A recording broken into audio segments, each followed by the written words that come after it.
എല്ലാവർക്കും നമസ്കാരം. ഇന്ന് നമുക്ക് റെസ്റ്റോറൻറ്റിലൊക്കെ കിട്ടുന്ന അതേ ടേസ്റ്റിൽ വീട്ടിലുള്ള സാധനങ്ങൾ വെച്ചിട്ട് എങ്ങനെയാണ് പാസ്ത ഇൻ വൈറ്റ് സോസ് തയ്യാറാക്കി എടുക്കുന്നത് നോക്കാം. അപ്പോൾ ഇത് പേര് കേട്ട് പേടിക്കൊന്നും വേണ്ട, നമ്മുടെ വീട്ടിലുള്ള ഇൻഗ്രീഡിയൻസ് തന്നെയാണ് എല്ലാം.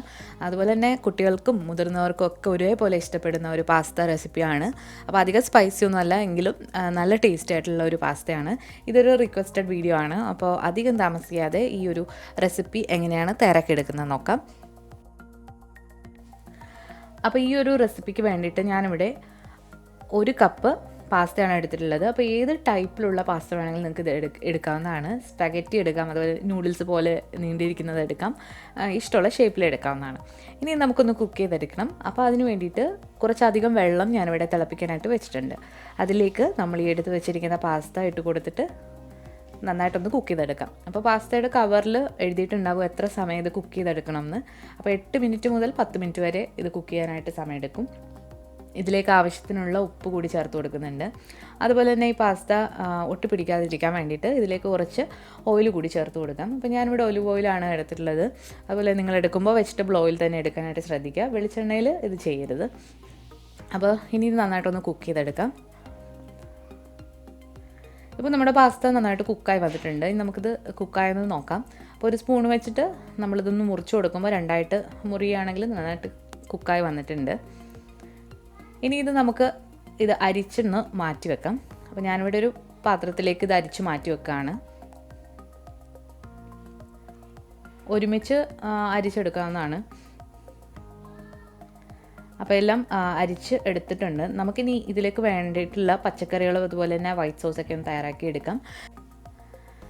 അപ്പോൾ നോൺ സ്റ്റിക്കിൻ്റെ പാൻ എടുക്കുകയാണെങ്കിൽ നല്ലതാണ്. നമുക്ക് വൈറ്റ് സോസൊക്കെ ഉണ്ടാക്കുമ്പോൾ ഏത് പാനായാലും കുഴപ്പമില്ല. അപ്പോൾ അതിലേക്ക് കുറച്ച് ഒലിവ് ഓയിലൊന്ന് ഒഴിച്ചു കൊടുക്കുന്നുണ്ട്. അപ്പോൾ 1 ടേബിൾ സ്പൂണോളം ഒഴിച്ചു കൊടുത്തിട്ടുണ്ട്. എണ്ണ ചൂടായി വരുമ്പോൾ അതിലേക്ക് 2 വലിയ അല്ലി വെളുത്തുള്ളി പൊടിയായിട്ട് അരിഞ്ഞത് അല്ലെങ്കിൽ ഒന്ന് ചതച്ചതാണ് അതിട്ടിട്ട് നന്നായിട്ടൊന്ന് മൂപ്പിച്ചെടുക്കണം. അപ്പോൾ ഇത് നന്നായിട്ട് മൂത്ത് വന്നു കഴിഞ്ഞാലാണ് ബാക്കിയുള്ള പച്ചക്കറികളും ഒക്കെ നമ്മളിതിലേക്ക് ചേർത്തിട്ട് വഴറ്റി കൊടുക്കാൻ പോകുന്നത്. അപ്പോൾ വെളുത്തുള്ളി മാത്രമാണ് നമ്മൾ ചേർക്കുന്നത്, ഇതിലേക്ക് ഇഞ്ചി ചേർത്ത് കൊടുക്കുന്നില്ല. അപ്പോൾ വെളുത്തുള്ളി ഒന്ന് ബ്രൗൺ നിറമായി വന്നിട്ടുണ്ട്. ഇതിലേക്ക് ഇനി ഒരു മീഡിയം സൈസിലുള്ള സവാള പൊടിയായിട്ട് അരിഞ്ഞതാണ് അതുകൂടി ചേർത്ത് കൊടുക്കുന്നുണ്ട്. സവാള ഓപ്ഷണലാണ്, നിങ്ങൾക്ക് വേണമെന്നുണ്ടെങ്കിൽ സവാള ചേർത്ത് കൊടുത്താൽ മതി, അല്ലെങ്കിൽ പച്ചക്കറികൾ ചേർത്ത് കൊടുത്താൽ മതി. അപ്പോൾ ഈ ഒരു റെസിപ്പി എന്ന് പറഞ്ഞാൽ ഞാൻ വീട്ടിൽ സ്ഥിരമായിട്ട് ചെയ്യുന്ന രീതിയിലാണ് കാണിച്ചിട്ടുള്ളത്. അപ്പോൾ ഇനി സവാള ചേർത്തിട്ട് ആവശ്യത്തിനുള്ള ഉപ്പ് കൂടി ചേർത്ത് കൊടുത്തിട്ട് ഇത് ലൈറ്റ് ബ്രൗൺ ആകുന്നത് വരെ ഒന്ന് വഴറ്റിയെടുക്കാം. അപ്പോൾ നമ്മുടെ സവാള നന്നായിട്ട് വഴണ്ട് വന്നിട്ടുണ്ട്. ഇനി ഇതിലേക്ക് നമ്മൾ കുറച്ച് പച്ചക്കറികൾ ചേർത്ത് കൊടുക്കുന്നുണ്ട്. അപ്പോൾ ഞാനിവിടെ ഒരു ചെറിയ ക്യാരറ്റ്, 2 ടൈപ്പിലെ ക്യാപ്സിക്കം, അതുപോലെ തന്നെ ഗ്രീൻ പീസ് ഇതാണ് ചേർത്ത് കൊടുക്കുന്നത്. അപ്പോൾ ഗ്രീൻ പീസിന് പകരം നിങ്ങൾക്ക് കോണും ചേർത്ത് കൊടുക്കാവുന്നതാണ്. ഇതിലേക്ക് വേണമെന്നുണ്ടെങ്കിൽ ബീൻസ് ചേർത്ത് കൊടുക്കാം. നിങ്ങൾക്ക് ഇഷ്ടമുള്ള പച്ചക്കറികളൊക്കെ ഇതിലേക്ക് ചേർത്ത് കൊടുക്കാം. അപ്പോൾ കയ്യിലുള്ളത് ഏതാണോ അത് ചേർത്ത് കൊടുക്കാം. ഈ പച്ചക്കറികൾ കൂടി ചേർത്ത് കൊടുത്തിട്ട് നന്നായിട്ട് ഒന്ന് സോട്ട് ചെയ്തെടുക്കണം. അപ്പോൾ ഇതിലേക്ക് നമ്മൾ ഇപ്പോൾ വേറെ സ്പൈസസോ അങ്ങനെ ഒന്നും ചേർക്കുന്നില്ല, ഉപ്പ് മാത്രം ചേർത്തിട്ടാണ് ഇത് വഴറ്റി എടുക്കുന്നത്. പച്ചക്കറികൾ നിങ്ങൾക്ക് നീളത്തിലരിയാം, അല്ലെങ്കിൽ ചെറുതായിട്ട് ചെറിയ ക്യൂബ്സായിട്ടും അരിയാവുന്നതാണ്. അപ്പോൾ അതൊക്കെ നിങ്ങളുടെ ഇഷ്ടമാണ്. ഞാനിവിടെ കുറച്ച് വലുതായിട്ട് നീളത്തിലാണ് അരിഞ്ഞിട്ടുള്ളത്. അപ്പോൾ ഇതൊന്ന് വഴറ്റിയെടുക്കുക. അപ്പോൾ നമ്മൾ ഉപ്പ് നോക്കിയിട്ട് ചേർക്കുക. പാസ്തയിൽ നമ്മൾ ചേർത്ത് കൊടുത്തിട്ടുണ്ട്. അതുപോലെ തന്നെ ഉള്ളി വഴറ്റാൻ നേരവും ചേർത്ത് കൊടുത്തിട്ടുണ്ട്. അപ്പോൾ നമ്മുടെ പച്ചക്കറികൾ ഇവിടെ ഒന്ന് വഴണ്ട് വന്നിട്ടുണ്ട്. ഇനി ഇത് നമുക്കൊരു പ്ലേറ്റിലേക്ക് മാറ്റാം. ഇനി നമ്മൾ ഈ ഒരു പാത്രത്തിൽ തന്നെയാണ് വൈറ്റ് സോസും തയ്യാറാക്കി എടുക്കുന്നത്. വൈറ്റ് സോസ് തയ്യാറാക്കി എടുക്കാൻ ഞാനിവിടെ 1 ടേബിൾ സ്പൂൺ ബട്ടറാണ് ചേർത്ത് കൊടുക്കുന്നത്. ബട്ടർ ചേർത്ത് കൊടുക്കുമ്പോൾ ഈ ഒരു സോസിന് നല്ലൊരു ടേസ്റ്റാണ്. ഇതില്ലെന്നുണ്ടെങ്കിൽ നിങ്ങൾക്ക് വെജിറ്റബിൾ ഓയിലും ചേർത്ത് കൊടുത്താൽ മതി. ബട്ടർ ഒന്ന് ഉരുകി വരുമ്പോഴത്തേക്ക് ഇതിലേക്ക് 2 ടേബിൾ സ്പൂൺ മൈദയാണ് ഇതിലേക്ക് ചേർത്ത് കൊടുക്കുന്നത്. ഇനി മൈദ നിങ്ങൾക്ക് വേണ്ടാന്നുണ്ടെങ്കിൽ ഗോതമ്പ് പൊടിയും ചേർത്ത് കൊടുക്കാവുന്നതാണ്.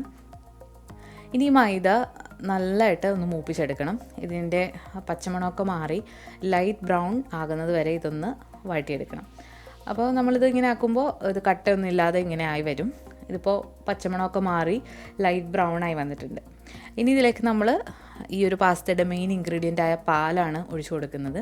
ഇവിടെ 1.5 കപ്പ് പാലെടുത്തിട്ടുണ്ട്. ഈ ഒരു പാല് കുറേശ്ശെയായിട്ട് ഈ മൈദയിലേക്ക് ഒഴിച്ചു കൊടുത്തിട്ട് കട്ട കെട്ടാതെ ഇതൊന്ന് ഇളക്കി കൊടുക്കണം. 240 ml കപ്പാണ് ഞാൻ എടുത്തിട്ടുള്ളത്. അപ്പോൾ അതനുസരിച്ചിട്ട് നിങ്ങൾ 1.5 കപ്പ് എടുക്കുക. അപ്പോൾ നമ്മുടെ മൈദ ചേർത്ത് കൊടുത്തു കഴിഞ്ഞാൽ ഇനി ഇതിലേക്ക് നമ്മളൊരു സ്പൈസിനെസ്സിന് വേണ്ടിയിട്ട് നമ്മൾ കുറച്ച് വറ്റൽ മുളകൊന്ന് പൊടിച്ചിട്ടുള്ളതാണ്, അത് 1 ടീസ്പൂൺ ചേർത്ത് കൊടുത്തു. പിന്നെ ഇതിലേക്ക് കുരുമുളക് പൊടി ചേർത്ത് കൊടുക്കുകയാണ്. കുരുമുളക് ഞാനിവിടെ വൈറ്റ് പെപ്പറാണ് എടുക്കുന്നത്, നിങ്ങൾക്ക് ഏത് വേണമെങ്കിലും എടുക്കാം, കറുത്ത കളറിലും എടുക്കാവുന്നതാണ്. അപ്പോൾ അതുകൂടി ചേർത്ത് കൊടുത്തിട്ട് ഒന്ന് കുറുക്കിയെടുക്കുക.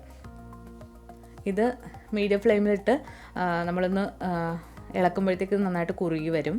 ഒരുപാട് കുറുക്കരുത്. അപ്പോൾ ഇതുപോലെ ഒരു പരുവത്തിലാകുമ്പോഴത്തേക്ക് നമുക്ക് തീ ഒന്ന് കുറച്ച് വെക്കാം. അപ്പോൾ നമ്മുടെ സോസ് ഇവിടെ റെഡി ആയിട്ടുണ്ട്. ഇനി നമ്മൾ നേരത്തെ തയ്യാറാക്കി വെച്ചിരിക്കുന്ന അതുപോലെ പുഴുങ്ങിയിട്ടുള്ള പാസ്ത ഇതിലേക്ക് ഇട്ട് കൊടുക്കാം. അപ്പോൾ ഈ ഒരു സമയത്ത് നിങ്ങൾ ഉപ്പൊക്കെ നോക്കിയിട്ട് ചേർക്കുക.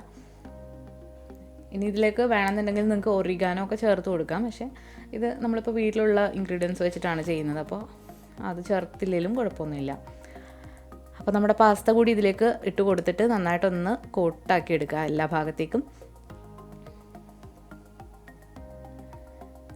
നിങ്ങൾക്ക് ഒരുപാട് ലൂസായിട്ട് വേണമെന്നുണ്ടെങ്കിൽ നിങ്ങൾക്ക് ഇപ്പോൾ തന്നെ തീ ഓഫ് ചെയ്തിട്ട് എടുക്കാവുന്നതാണ്. ഇനി ഇതിലേക്ക് നമ്മൾ നേരത്തെ തയ്യാറാക്കി വെച്ചിരിക്കുന്ന പച്ചക്കറികൾ കൂടി ചേർത്ത് കൊടുക്കുക. അപ്പോൾ ഇതെല്ലാം കൂടി ചേർത്ത് കൊടുത്തിട്ട് നന്നായിട്ടൊന്ന് മിക്സ് ചെയ്ത് എടുക്കുന്നുണ്ട്. അപ്പം വളരെ ഈസിയാണ് തയ്യാറാക്കിയെടുക്കാൻ. അതുപോലെ തന്നെ കുട്ടികൾക്കും മുതിർന്നവർക്കും ഒരേപോലെ ഇഷ്ടപ്പെടുന്ന ഒരു പാസ്തയുടെ റെസിപ്പിയാണിത്. അപ്പോൾ ഇനി നമ്മൾ ഇതിലേക്ക് വേണമെന്നുണ്ടെങ്കിൽ കുറച്ച് ചീസ് ഗ്രേറ്റ് ചെയ്തിട്ട് ഇട്ട് കൊടുക്കാവുന്നതാണ്. അത് തികച്ചും ഓപ്ഷണലാണ്, നിങ്ങളുടെ ഇഷ്ടത്തിന് ചെയ്യാം. ഞാനിവിടെ മോസറല്ല ചീസാണ് എടുത്തിട്ടുള്ളത്. അപ്പോൾ ഏത് ചീസ് വേണമെങ്കിലും ഇതിലേക്ക് ഇട്ട് കൊടുക്കാവുന്നതാണ്. അപ്പോൾ വളരെ ഈസി ആയിട്ട് ചെയ്യാൻ പറ്റുന്ന ഈ ഒരു പാസ്തയുടെ റെസിപ്പി നിങ്ങൾക്ക് ഇഷ്ടമായിട്ടുണ്ടെങ്കിൽ തീർച്ചയായിട്ടും ട്രൈ ചെയ്ത് നോക്കുക, മക്കൾക്കൊക്കെ ഉണ്ടാക്കി കൊടുക്കുക. അപ്പോൾ എന്തായാലും നിങ്ങൾ ഇത് ട്രൈ ചെയ്ത് നോക്കിയിട്ട് നിങ്ങളുടെ ഫീഡ്ബാക്ക്സ് വീഡിയോയുടെ താഴെ കമൻറ്റ് ചെയ്യുക. പുതിയതായിട്ട് ചാനൽ കാണുന്നവരാണെങ്കിൽ ഒന്ന് സബ്സ്ക്രൈബ് ചെയ്യുക. അതുപോലെ തന്നെ റൈറ്റ് സൈഡിലായിട്ട് കാണുന്ന ബെല്ലൈക്കൺ കൂടി ഒന്ന് ക്ലിക്ക് ചെയ്യുക. പുതിയൊരു റെസിപ്പിയായിട്ട് വീണ്ടും വരുന്നതാണ്. താങ്ക്